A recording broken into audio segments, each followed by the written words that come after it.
First of all, maraming salamat. At least, nakuha namin, nasweep namin. Then, yung sabi mo nga, yung nangyari nung fourth set, siguro talagang ginusto ng mga bata na manalo.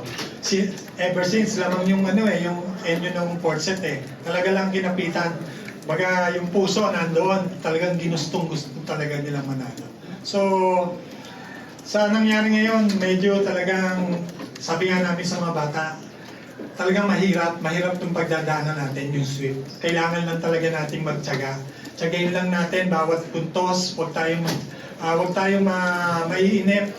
Gawin lang natin kung ano yung sistema na tinetraining natin. At least kahit pa paano, nung fifth set, tinapitan pa rin. Hindi pa rin bumitaw. Talagang yung puso nandoon. Yun nga, hindi naging madali yung laban namin. Pero yun, nakita din na pinusuan talaga ng team na walang tumigil hanggang dulo. So, alam namin na magiging mahirap yung mga susunod pang, yun nga, finals na kami ngayon. So, need pa namin mag-triple effort pa. Kailangan namin silang paghandaan kasi hindi basta-basta kalaban yung NU. So, siguro, hindi ko rin pa-expect na ganun yung magiging outcome ng laro ko. And kasi gusto ko din talaga tumulong sa atin. Hindi lang tumulong, parang gusto ko din talaga na isa ako sa nag-contribute sa team, isa ako sa nasasandalan nila. Siguro talagang eye-opener din siya sa team namin. Despite having this win, talagang kailangan namin i-accept sa bawat isa sa amin na marami kaming lapses as a team. And meron kaming mga taong talagang hinahanap na nawala. Kagaya ako. There were times talaga na nawala talaga ako. So, thankful lang ako kasi andyan yung mga bata, andyan yung mga coaches, and yung team effort na kahit makita mo na medyo nawawala yung bawat isa, yung pagpursige ng bawat isa nandun. And yung mga bata na kahit kakapasok pa lang, makikita mo talaga na willing talaga silang tumulong.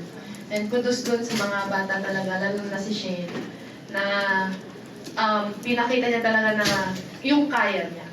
Which is, ito talaga yung kaya niya. So,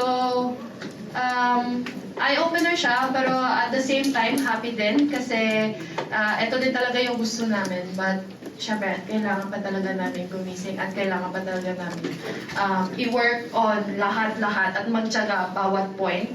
Kasi alam namin, every game talaga, lalo na yung matitirang games namin, alam namin na hindi basta-basta mabibigay sa amin yung panalo. So, yun.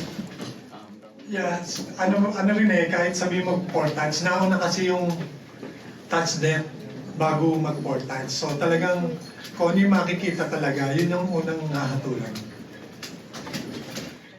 Siguro, yung iniinda ko, masakit po siya, pero mas kailangan po namin na manalo muna. Kailangan po muna namin na matapos yung game ng panalo talaga. And itong nararamdaman ko, pwede pa to after game, pwede pa to bukas, pwede pa to sa ibang araw. So, kung ititigil ko po yung sarili ko na lumabas po,